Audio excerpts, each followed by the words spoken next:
بسم اللہ الرحمن الرحیم ناظرین، وی لاگ نمبر 188 188 اور چوتھی قسط ہے آج کے لحاظ سے صفحہ نمبر ہے 132 معارف القرآن جلد دوم سورۃ آل عمران نمبر 3 اور آیت نمبر ہے 103۔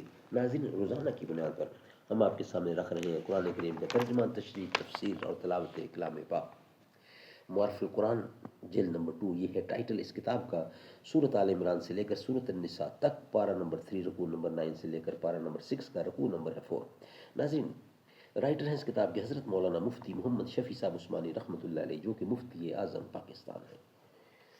بسم اللہ الرحمن الرحیم، نحمده ونصلی علی رسولہ الکریم، قال النبی صلی اللہ علیہ وسلم، خیرکم من تعلم القرآن وعلمہ، بہترین لوگ وہ ہیں جو خود بھی قرآن پڑھیں، دوسروں کو پڑھائیں، سکھائیں اور لکھائیں۔ وی لاگ نمبر ہے 188 اور اس کی آج چوتھی قسط ہم آپ کے سامنے رکھ رہے ہیں۔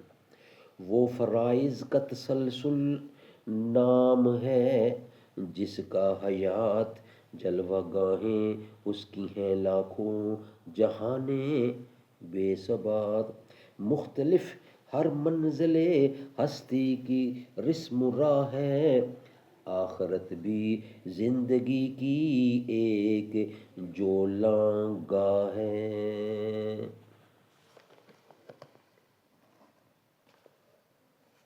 مسلمانوں میں اتفاق کے ایجابی پہلو کی وضاحت کے بعد فرمایا، وَلَا تَفَرَّقُوا، باہم نا اتفاقی نہ کرو۔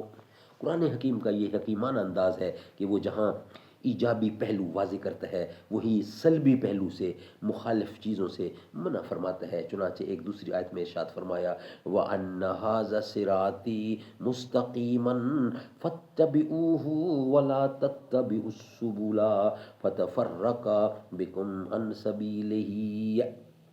اس آیت میں بھی صراط مستقیم پر قائم رہنے کی تلقین ہے اور اپنی خواہشات کے زیر اثر خود ساختہ راستوں پر چلنے کی ممانعت۔ ناانصافی کسی قوم کی ہلاکت کا سب سے پہلا اور آخری سبب ہے، اسی لیے قرآن حکیم نے بار بار مختلف اسالیب میں اس کی ممانعت فرمائی ہے۔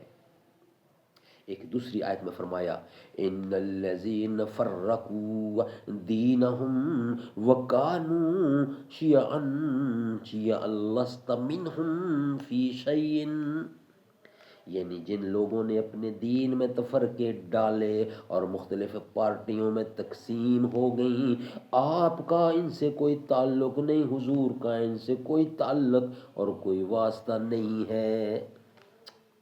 علاوہ ازیں انبیاء علیہ السلام کی امتوں کے واقعات کو نقل فرمایا کہ کسی طرح وہ امتیں باہمی اختلاف و شقاق کے باعث مقصد حیات سے منحرف ہو کر دنیا و آخرت کی رسوائیوں میں مبتلا ہو چکی ہیں۔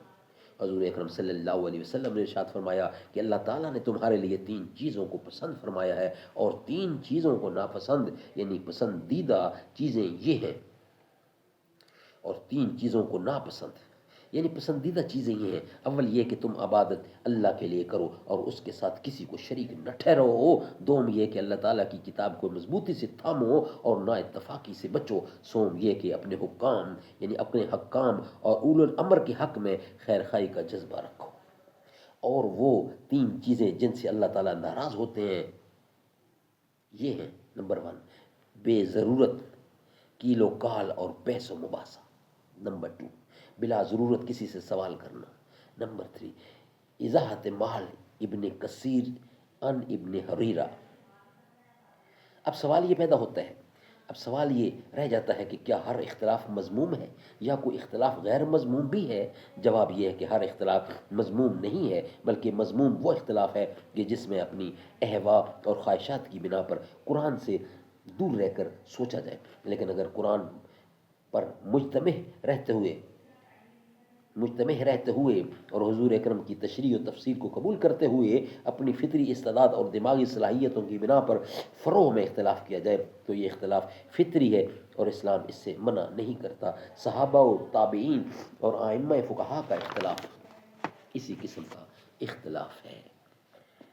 ناظرین، نیکسٹ ویلاگ انشاءاللہ آپ کے سامنے رکھیں گے جو ہماری آج کی آخری قسط ہوگی، وہ اس کے بعد یہ ویلاگ ہم یہاں ہی بند کرتے ہیں۔ یادیں آئی ہیں اپنی خطائیں، جب خدا کا خیال آ گیا ہے، میرے بے چین دل کو وہیں پر مصطفیٰ کا خیال آ گیا ہے۔ یوں تو مریم بھی ہیں ہاجرہ بھی، نیک خاتون ہے آسیہ بھی، بات جب آ گئی ہے حیا کی، فاطمہ کا خیال آ گیا ہے۔